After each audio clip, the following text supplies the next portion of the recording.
Hi, I'm astrologer Penny Dix and welcome to another Astrobite, but not just any Astrobite. This is the Astrobite for Saturday, the 29th of March, 2025, and it's about the new moon partial solar eclipse in the sign of Aries. So this is actually quite a significant point in time. And if you haven't already seen it, I have had uploaded to my channel my in-depth look at what the energies of this new moon eclipse can represent for all of us. And in this one, I'm actually just going to give you a brief overview of the energies, and then I'm going to tell you which part of your life will most probably be affected by this particular new moon partial solar eclipse, because I think, we all like to know, oh, how's this going to affect me? What's it going to make me feel like? So that's what I'm going to give you today. And do we have a word for the day? I don't think I did do a word for today. I think I'm just doing your individual signs. So that's what you're getting. Yes, I haven't done a word for today. So let's, with no further ado, just give you a little overview of the energies of the eclipse for those of you that haven't seen my other video. And so the sun and the moon are at 9 degrees of Aries. The eclipse happens a fraction of a bit before that, when actually the sun is at 8 degrees and 59 minutes. Now, I think it's important to point out the other energies that are at play with this new moon eclipse, and also remembering that a new moon traditionally is about new beginnings, new possibilities, new ideas. It's also in the sign of Aries. Aries is the first sign of the Zodiac, so it really is about a brand new day, a brand new start. What can I really attract into my life at this time? Because, when Venus goes direct in Pisces in April, then what's going to happen is it's going to move back into Aries. Now, when it gets to the point of 8 degrees where the eclipse is, it's going to trigger the events that help to attract into your life what you're wishing to manifest. But we have very few aspects with this particular new moon. We have Saturn in Pisces is sextiling Uranus in Taurus. Now, a sextile is good. A sextile is a very helpful energy. And Uranus, of course, as we know, though, is the planet of the unexpected, of shocks, of just sudden events, of also freedom of speech, rebellion. Well, interestingly, when I'm recording this, which is the 25th of March, we're seeing and have been seeing for the last few days a lot of people on the streets in Turkey and Istanbul, where they're rebelling and complaining about the arrest of an opposition party member who was the mayor of Istanbul. What's happened by now, the 29th of March, I've no idea. And there's also been rioting in other areas of Europe and possibly potentially in other parts of the world. Now, Saturn sextiling Uranus is trying to put a gentle rein on that, is trying to kind of exert some energy, which is like, just take it easy, so that the authorities are not trying to come down hard. They are exerting a little bit of common sense and caution, knowing that if they just observe, contain, withdraw, they can potentially diffuse what could turn into potentially a pretty nasty kind of experience. And I think because we have this as an eclipse, remember what's happening is the sun's light is going to disappear momentarily. And the sun is the masculine. The sun is powerful. The sun is the ego, the leader, the person in charge. So the sun dims. The light is taken away by the feminine. So maybe what is actually happening behind the scenes is that leaders are exerting more of their intuitive feminine aspect to be mindful and take what's happening slowly, because Saturn is about timing, as if they kind of innately know and intuitively know that this is not going to be helpful for anyone, for it to spill over into something more dramatic. Now, I think what's interesting is that we've just had this aspect between Venus and Neptune, where they were conjunct at 29 degrees of Pisces. Now, Venus is retrograde. Venus is about relating. It's about luxury. It's about love. It's also about value and what we attract to us, being attractive, attracting to. It's in Pisces where it gets caught in dreams and imagination, and conjunct Neptune, it was very much caught into the kind of numinosity of life and experience and love. And because Neptune is at this, what we call the anaretic degree of Pisces, and Neptune rules Pisces and has been here for about 15 years, it's on that tipping point of moving into Aries for a few months, just to get a sense of how hot it's going to be, before it'll just retreat a bit into Pisces to kind of tidy up, say its goodbyes, see you in another 164 years. And then finally next year, at the beginning of the year in February, it'll move fully into Aries.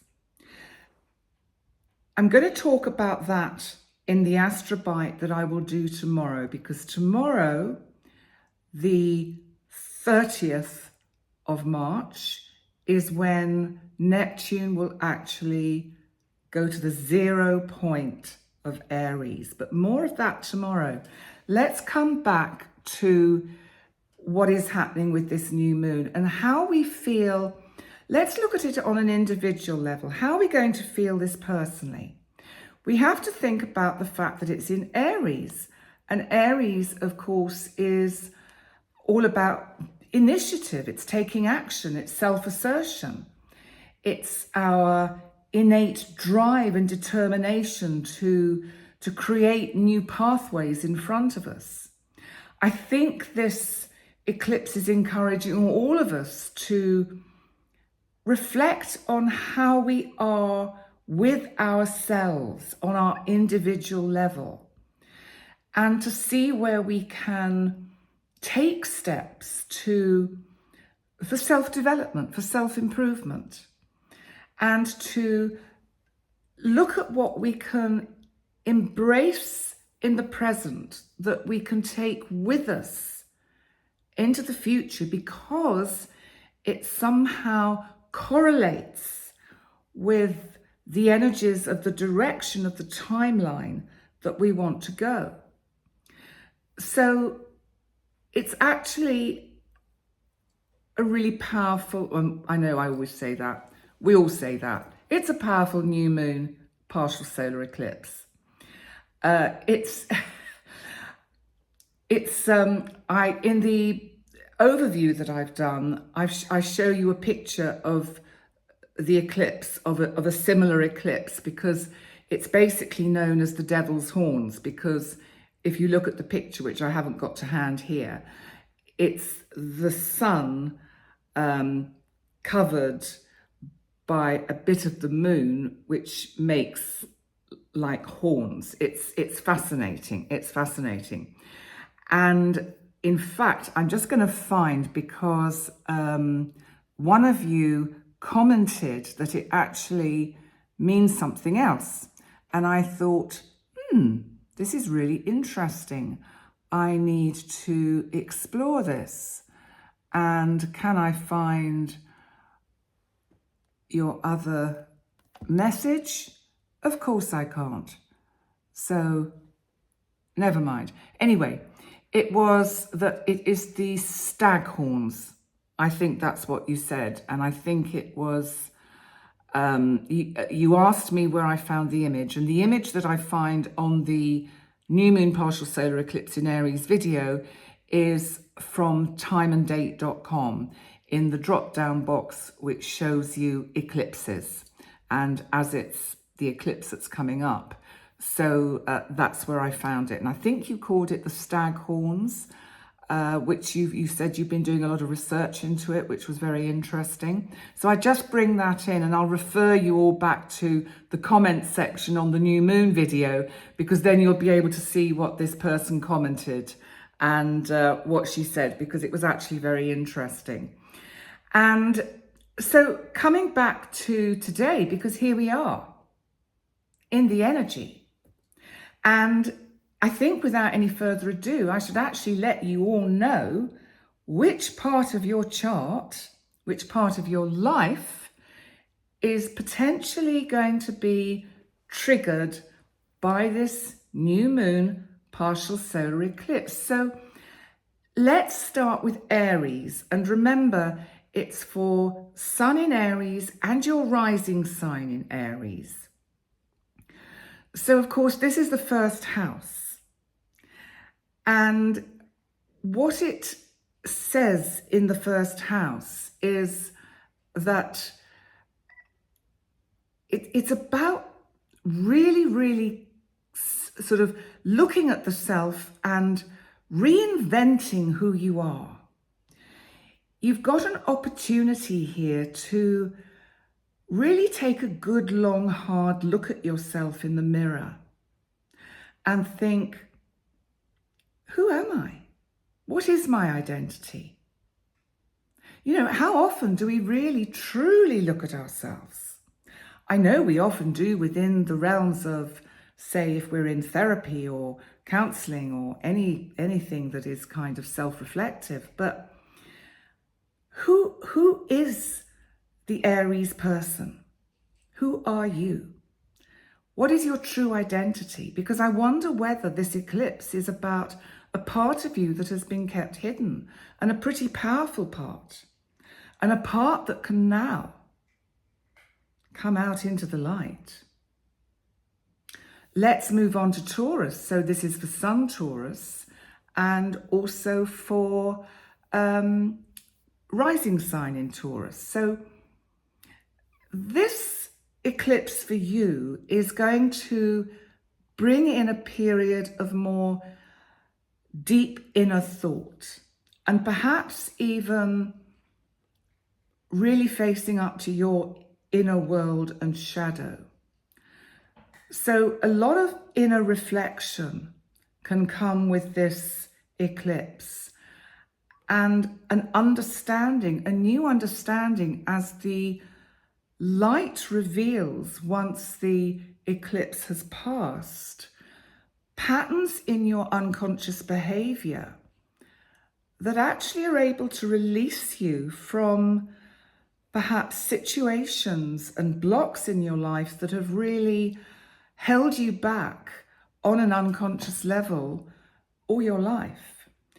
And it will enable you to actually focus much more on personal healing. And if you remember, this week we had a Mars square Chiron, and that was about the inner wounds that we are having exposed currently with the Mars squaring the energy in Aries. So it is a time for personal healing. Then we move on to Gemini, for Sun in Gemini and rising sign in Gemini. So this is much more for you, Gemini, because it's your 11th house, about how you connect in the wider world, how you connect in your wider community, what your long-term projects are. I think you will find yourself being much clearer as the kind of light of the sun becomes revealed again, and more energized about the goals that you want to initiate and create and make work, and just to have that sense of achievement. And I suspect, Gemini, that it's really going to link in with your ability to connect with the more technological side of life that really belongs to the realms of Aquarius, which is 11th house energy. And I think this eclipse is going to help you find a way to understand technology and use your thinking in a much more kind of innovative way. So let's move on to Cancer. And this is the Sun in Cancer and rising sign in Cancer. Well, this is in your 10th house of career. So this can really help push you out into the public eye. It may not be revealed straight away, but I think there will be opportunities for growth in your business, in your career, in whatever it is that you're passionate about. And you may find that you are offered a position of importance, like a leadership position. And I think you will have the confidence to take that step up. So actually, pretty important and a nice energy to not just dismiss or overlook. So Cancer, pay attention to the wonderful opportunity this solar eclipse is giving you. So let's look at Leo now, because for you, Leo, it's in your 9th house. Remember, the new moon is in the sign of Aries, and it really is urging you to explore your knowledge, to expand your knowledge, to think of how you can expand what you do and what you love into broader horizons. I think you will want to learn. I think that there's going to be a thirst for more knowledge. You may find that you start branching off into an area of life that is kind of new and unusual for you, an area that perhaps you have never really thought that you would be interested in. I think that is quite possible. I think you have a huge thirst at the moment, Leo, to really broaden your horizons, to actually see what is out there in the world, and to make your mark. Now let's move on to Virgo, because for you, Virgo, it's in your 8th house. This, of course, is the house of transformation. It can be endings. It can be inner transformation and understanding your shadow side in a much deeper way. Not something you're always comfortable with looking at, Virgo. Now remember, it's an eclipse. So the sun's light is taken away from you for a short while. I think it will give you time to reflect on financial issues, to look at your relationships with people that are very significant to you, and how they can develop, how they can unfold. It can also bring a necessary ending to herald in something that is really, really waiting desperately to come in. So let's have a look at Libra, because for you, Libra, it's in your 7th house, because you are, of course, the opposite sign to Aries. So this is where your partnerships, your relationships, significant one-to-one relationships, business relationships, very important friendships really come to the fore. And it can really energize and bring in opportunities to really promote mutual growth for you and another in a business relationship or in a one-to-one close personal relationship. There is an emphasis on balance for you, Libra, always. And remember, for a while, it may feel as if you can't quite see clearly which way things are going to go. So this is when it's about having faith, staying in that dark place for a while with a significant situation and being patient and waiting, because the eclipse will pass and the sun will come out, and then you will see very clearly, especially after the move of Neptune into your opposite sign, Aries, on the 30th. Okay, so let's look at Scorpio. Scorpio, for you, it's in your 6th house. So this is for Sun in Scorpio or rising sign in Scorpio. This is about your daily routine. It's about your habits. It's about how you work with your kind of environment, how you can improve your day-to-day working life. And also perhaps about bringing in positive health habits, maybe doing more regular exercise, maybe because it's Aries. So maybe doing more regular exercise, maybe doing something that can really give you a feel-good feel for what can sometimes be a very emotional side to you. So I think, Scorpio, with regard to the actual eclipse energy, it may mean that you make a decision around this time, whilst this eclipse energy is in the theatre of play, to make a significant change in your working routine or working life. That, I think, is most likely what you can expect from this energy. Now let's look for Sagittarius, for Sun or rising sign in Sagittarius. So this is your 5th house, which is creativity. It can also be romance. And I think this could bring in the opportunity for a new romance.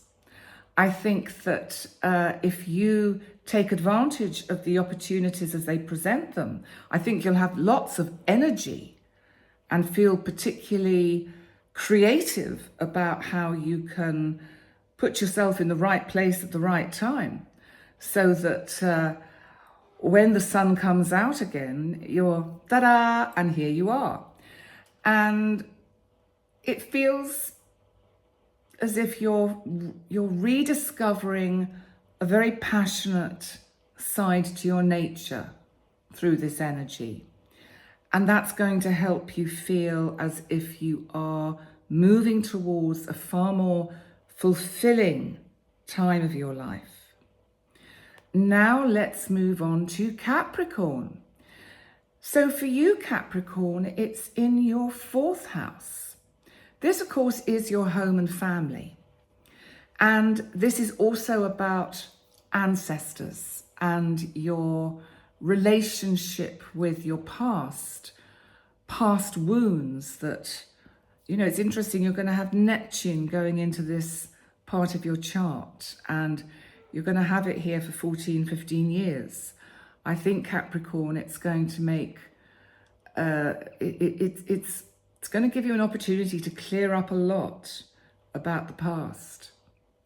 But it is an excellent time with this eclipse to really take advantage of the energy to sit down with particular family members and perhaps sort out difficulties that need to be addressed.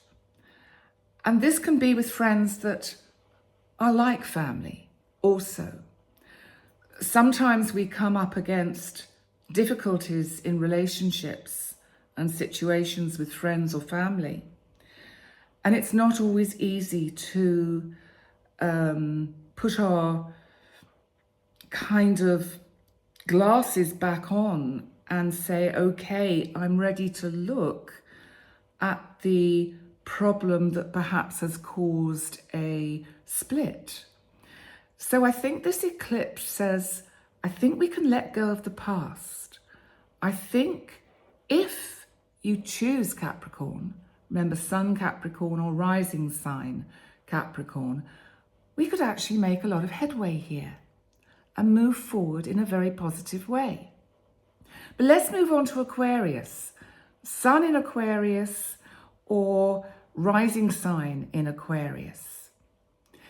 So for you, it's your third house, which is the house of communication and your sort of local community. It's also about learning and teaching. It's about thinking, it's about social media. I think this eclipse will encourage you to look at new ways that you can perhaps enhance your skills with social media. You'll be perhaps trying to really teach yourself to make more out of what your devices can do. I mean, often all we do is know how to send an SMS and make a phone call, and rarely know all the other things that one can do. There's something here about how you feel about yourself as well. And I think you will be beginning to feel the energies of Pluto in your sign, the transformational, transitional planet, Pluto, empowering you to change, empowering you to grow. And this eclipse comes along as a little kind of benefit, as a little, here you go, let me give you this extra energy so that you have that time for reflection. And then when the sun comes out again, you come into the light. So finally, we come to Pisces. So for Sun in Pisces and rising sign in Pisces, this is your second house. And this is about your financial side of life, your values. It's about you looking at how you make your money, how you develop your relationships within a kind of broader context of value and self-worth. Do you value people for themselves or what? So it's about reflecting on the resources that you have, looking at how you can align them with a greater sense of how to bring stability into what can be a pretty kind of roller coaster of emotions for you, Pisces. You've still got Saturn going through your sign. And of course, Neptune is about to leave your sign. So it is going to be, I think it's going to be powerful, this eclipse for you, but in ways that may not become apparent until a few months' time, a little bit down the line. Okay, so that's the 12 signs and the areas of your life that you can expect to be triggered by this new moon partial solar eclipse. And remember, it is a time for setting new intentions.